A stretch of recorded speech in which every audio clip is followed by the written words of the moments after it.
Assalomu alaykum, amalar yaxshimi?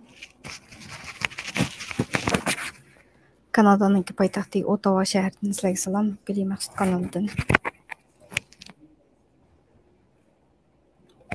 Sizlarga yoqtiradigan go'zal bir qahvaxonasiga kelib, Kanada Güzel Sanat Sarayı'nın içindeki cafeteria. Ko'pinchalarda odam oz, jimjit, odam bor deyilgan taqdirda asosan shu art gallery Güzel Sanat Sarayı'nın içindeki xizmatchilar kelib birdan yerimdan o'tirib orom olganga o'xshaydi, yo bo'lmasa bilmadim ishqilib qachonlik kelsam odam intayin oz, yo'q ozoda yaxshi. Shu cafeteria to'g'riliq ayrim bir kichikina bir qisqa videom chiqardim. Ottawaga kelgan qarindoshlar parlament binosini ko'rib ketmay, shu yerga bak yaqin piyoda kelib mening ichilarini aylanib salom bo'ldi. Oldingi haftada shu sayohatga chiqqach poyezdda o'tirib nahvaydan programma qilgandim. Hozir qahvaxonada o'tirib nahvaydan rekord qilyapman. Shu oldingi qitimliq poyezd degan o'zimniki so'zlamoqchi bo'lgan temalar haqida oldin bir nima bilgandim. Shu to'g'riliq bir ichim pushgan bir ishlarni, diqqatimni bakrak tortgan ishlarni, uyg'urlar chuqur bilib qilishga tegishgan mandaq ishlar bor ekan, mandaq gaplar bor ekan, olib boqaylik deb shu videoni qildim. Asosliq so'zlaydiganim intayin muhim bo'lgan bir ziyorat xotirasi, ya'ni bu Togis Turkiston kanaldagi bu ziyorat Kanada Liberal Partisining a'zosi parlament a'zosi Samir Zubari bekçik mol mazmunliq ham intayin yaxshi ish qilib, nurg'un ziyoratlarni ko'rdim, oldim. Qamsitilgan gaplarni qarab boqdim, shu ziyorat menga shunday yoqdi-da. Ham mol mazmunliq, ham odamni bir xil ilhom beradigan, umid bag'ishlaydigan ish qilib chiqnaslar bor ekan. Buniki uyg'urchasini yig'inchoqlab Arslan Hidoyat bir tarjima qilibdi, lekin to'liq emas ekan-chu. Andan keyin u tarjima qilgan to'g'ri nusxasini andan keyin bir ishkin kasblarlam xato uchirib beribdi deyishib bilan sizlar chiqqanlar Mehmet To'xtabandi bilan Arslan Hidoyat chiqqanlar qarab turib bir Kanadaniki parlament a'zosining gapini yo'q chiqarayotganlar ya. Shuning uchun shu tamam, buni so'zlashdan ilgari oldi bilan Kanadadagi nima xabar bor? Kanada matbuotlaridagi xabar, muhim nuqtalar. Ashani bir so'zlab o'tay. Ang oldi bilan Hill Times deydigan davomliq shu parlamentning ichida nima gaplar bo'lsa shu xabar chiqadigan shu Hill Times gazeti bor-ku. Shu xabarniki o'zini namachay sizlarga. O'shaning ichidagi muhim nuqtalar. Xabarda nima deyilibdi desanlar, aniq vaqtini deb beribdi, nima ishlar bo'layotganligini. Bu programmaning qachon ochilganligi to'g'risida aniq son sifatlarni beribdi. Bu ochildimi? Hill Times Cabinetning ichidagi, ya'ni Cabinet Supports for Uyghur Resettlement Motion, Uyg'urlarni Kanadaga yerlashtirishdagi Samir Zubari efendim, bu 2 ayning 8-kuniga chiqqan xabar, ya'ni Hill Times'dan. Aman qaytadan ochsam birdamda subscribe qilsam bo'lmaydi deb yozibdim. Esimda qolgani bo'yicha aniqlab beray sizlarga. Indepto desanlar, resettlement planni o'tirib qo'yganqa shu 2 ayning 1-kunidan boshlab 100 kunlik ish vaqti, business days deymizmi? 100 kunlik ichida shu programmaning tafsiliy shu o'tirib qo'ydi ekan. Hozir shu Kanadaga 10 ming odamni akilmiz deganni ham o'tirib qo'yib bo'ldi emasmi? Ishning yerimi tugadi degan gap. Hamda shuni qanday qilish, qachon qilish, programmani qanday qilish degandeklarni hammasining shu xabarda aniq vaqt soatini degan joydan nima debdi desanglar, bu yil, ya'ni 2023-yili 11 ayninki oxiri, 12 ayninki boshlari resettlement plan. Mushu plan, ya'ni o'rlashtirish planining tafsilotini bu yil 11 ayning oxiri, 12 ayninki beshi yo'l qo'yildi ekan. Bu xabarda aniq degan chog'da nima deb deysanglar, bu Samar Zubariyning gaplarini men hezibda ekan. Men mushu motionni o'tirib qo'ydim, ammo bu planning ichida keladigan odamlarning ichida Xitoyning ichidan odam kelmaydi. Xitoyning ichidagi odamlar bilan hech qanday interfere qilmaymiz deb boshlab turibdi. Ya'ni M62 past motion bo'lgandan keyin Xitoyning bayonotchilari bor, aşağı tarafdan cho'qim bir inkos bildirilishi mumkin, lekin meniki Xitoy tarafdan hech qanday ularga interfere qilmaymiz. Bizniki qilganimiz ikkinchi davlatda, ya'ni Xitoyning sirtidagi qochib yashayotgan xatar ostida qolgan Uyg'urlarni kelamiz debdi. Buni demsammi necha vaqtdan bo'layotgan mazmunlarning ichida bor. Buni deyishimdagi, buni o'tirib qo'yishimdagi maqsad nima desanglar, yilki mushu dastlabki 10 mingdagi dastlabda emas, mushu yilning beshidami yo o'tgan yilning oxiridami o'shana bir programmalarda gap chiqqan chog'da 10 ming Uyg'ur degan son albatta to'shidi, agar to'shmay qolsa Xitoyning ishkir o'lkalarida yashayotgan Uyg'ur o'quvchilar boshlarni makagil bo'ldi degandek gapni qilgan emasmi Mehmet To'xtapandi. Shu chog'da meniki o'ylashimchimi mumkin bo'ladigan ish deb o'ylagan. Nima deganda mushu programma o'tirib qo'yilsa, Kanadaga keladigan chog'da u Xitoy pasportini ishlatmaydi. Kanadaniki travel document bilan bu Kanadaniki pasport bilan keldi emasmi bu yoqqa? Permanent resident yoki special travel document degandek. Ashundaq navoda kerak bo'lib qolsa, ishkir o'qiyotgan o'quvchilarningimi mushu yo'l orqali iltimos qilib kelish ehtimolligi bor deb o'ylagandim shu chog'da. Lekin nurg'unlar ishlamadi, to'rlarda yana hujumlar, masxaralik kulishlar, mumkin bo'lmaydi deyishlar degandeklarni ko'rgandim-chu. Shu chog'da shu mumkin bo'lib qolarmikinmi deb o'ylagan.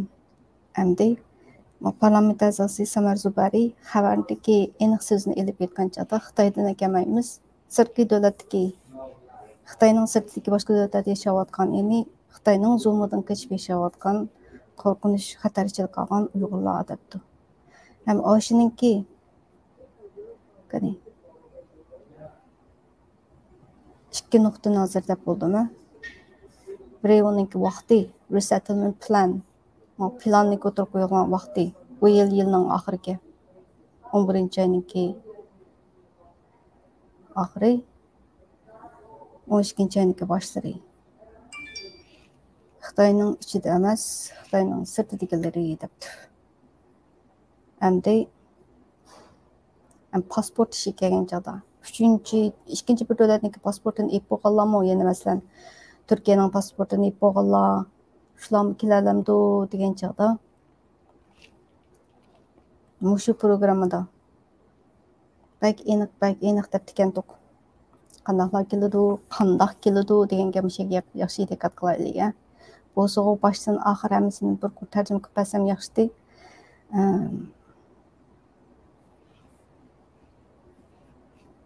To'liq qilmay xudoyim bersa. Hozir mushtabda cafeteria'ni etadigan vaqt udilib kelib qoldi. 3:55 o'tdi deydi. O'tana. Stop sharing.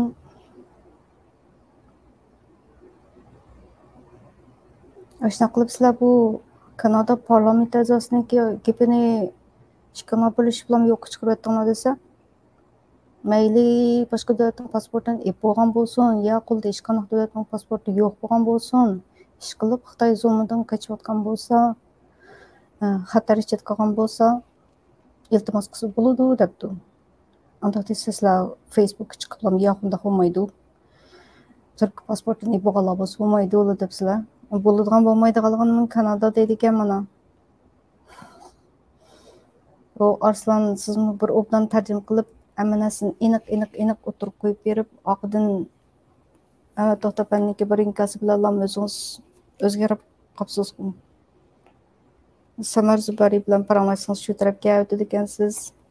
Mehmet doktordan bilan paranlaşdınız, Mehmet doktorning to'g'rida gap qildi ekansiz, men bilan paranlaşdınız, menikini to'g'rida kes qildi ekansiz, o'zingizniki muqim bir maydon aniq qilib shu ma'lumot deydi deb aniq shu gapni ham o'tirib qo'ymay, oylik sizni xato uchirib beribdi yoki bo'lmasa Arslan xato tushunyapsiz deb.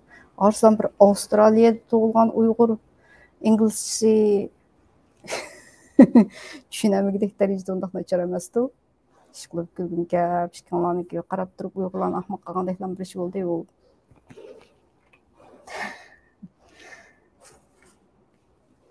Mayli pasportni ip bo'lgan bo'lsin, ip bo'lmagan bo'lsin, hozircha aniq bir resettlement programmani o'tirib qo'ymagandan keyin unda kesimi aytmayli. U faqat sizlarning orzuyinglar. Sizlarning orzuyinglar shu qurultaydan qo'llaydiganlar bo'lsa kelsa deysizlar. Mening orzuyim bo'lsa bu Sharq Turkiston partiya a'zolari bo'lqasi bo'lmaydi, shular kamsin ekan deb o'ylayman. Hamda sizlar bu yerda o'zinglarning manfaatiga keladigan qiliblarmi Türk pasportunu ip bağla kilemaydı deb aniqlamaydi sana qanaqa bo'ldi. Qani avval bir o'tirib qo'yib baqsin. Bizniki nurg'un pasportni ip bo'lgan qarindoshlarimiz bor. O'shaning ichida Xitoyniki lagerning ichida ismi kimdi? Mavluda deb bir qiz bor. Mavluda Hilalmi kim Türk pasportini ip bo'lgan shu qizmi? Hozir nada? Xitoyniki lagerning ichida hozir ish davosini qilayotgan 4-5 yil bo'lib qoldi u. U nurg'un Xitoyniki tahdididan qochib yashayotgan pasport ip bo'lgan Türkiye hükümeti ilgi çıkması o'ziniki fuqarolarga kasım kelyapmandi. Anankin bo'ladi ekan yo bo'lmaydi ekan degan gapni Kanada hükümeti shu immigration'niki desin. Sizlar bo'lmaydi deyotganlar bilan anda ahmoq sanalmaydi. Qani plan bir o'tirg'i chiqib baqsin. Vaqt kelgancha bir gap bo'lur. Bu to'g'riliq deysanlar. Mening mashina arzularim bor. O'zinglar bilasizlarmi shu Kanadadagi partiya a'zolari Sharq Turkiston Cumhuriyetçi partiya a'zolarining kelgan ekan, qanday ayrimchilik, qanday Uyg'urlarni bildiganligi degandek ayrilib chiqib o'zlari ayrim bir guruh faqat shu partiya a'zolari bilan ham yaxshi yurgan shunday muhojiratdagi Uyg'urlarning o'tirsin so'qchilik, ittifoqsizlik, bo'lginchilik solgan ishlar bo'lib qolgan bo'lganligini bularni hammasini o'zinglar bilasizlar. Meningki tavsiyam bo'lsa shu partiya degan bir nimaga shunday qasam beradigan shu Kommunist partiyaning partiyasiga o'xshash qasam beradigan shu partiyaga ilishib qolganlar bo'lsa hech qaysi kamsgan deb o'ylayman. Sizlar bo'lsanglar degandek shu qurultay lozimmi emasmi? Navodi kerak shundaqmi immigrationga yaqin immigrationga taklif fikrlar beradigan shu bo'lsa men bir muncha tizimliklar bor. Turkiyaga berib 10 ming tizimliklarni tizimlamadim. Shu Facebookda ko'rgan uchratgan Cumhuriyetçiler partiyasiningki a'zolarini yig'ib qo'yib kelgan. Andikin qurultayga qarshi imzo atganlar bor. Ashlarniki Facebook profillarichu hammasi birga qachon uchrab qolsa shuni deb saqlab qo'yman. Qachon uchrab qolsam deb saqlab qo'yman. Hammasi birga yig'ib. Endi tizimlik lozim bo'lsa mongdanglar. Shu Kanadaga shunday ses qalmalar kelib qolmasin deymiz-ku. Menda bir muncha ses qalmalarning tizimliklari boslarga beray. Kanadadagi mush ishga munosabatli kishilarni deyapman. Yordamchilar ishlar bo'lsa albatta qilishib beramiz. Nima ish qilsanglar to'g'ri qo'llaymiz. Lekin yolg'on gap qilsanglar, Uyg'urlarning bilishga tegishli bo'lgan ishlarini yushirsanglar, o'tirishib qiyin so'zlar beraman shunda. Meniki so'zishimni cheklaydigan bir kim bo'lib qolsa, boshqa gapim yo'q, o'zim ishimni qilaverman. O'zingning yo'lni o'zing to'sgan bo'lsa. Tamam. Pasport to'g'riliqqa haq bo'ldik. Endi yana bir muhim bir nuqta. Ashuni ziyorat qilgan kunni shuni anglablam yurgim qatlam qilib qolgandi. Ziyorat degandan keyin 2-3 qatim o'zim ko'rib bo'lib, men xato tushunib oldimmi yo'qmi bu gaplarni deb boshqalardan so'rab inglizcha bilgan inglizcha o'sha yerlik kishilardan so'rab muncha sekundgacha bir 20 minut 1 minut anglab boqaman nima deydi deb aşı gapini tekrar tarjima qilib hozir so'zlayapman. Bu nimaga munosabatda desanglar, BDT musofirlari BDTga iltimos qilgan Uyg'urlar mushu 10 ming ichiga kiramdi degan chog'da oyda aniq gap qilib kirmaydi debdi. Ashuni hozir aniqlam ko'rsataymi sheda. So'zgan so'znimi? Share screen. Samar bilan bo'lgan mana bu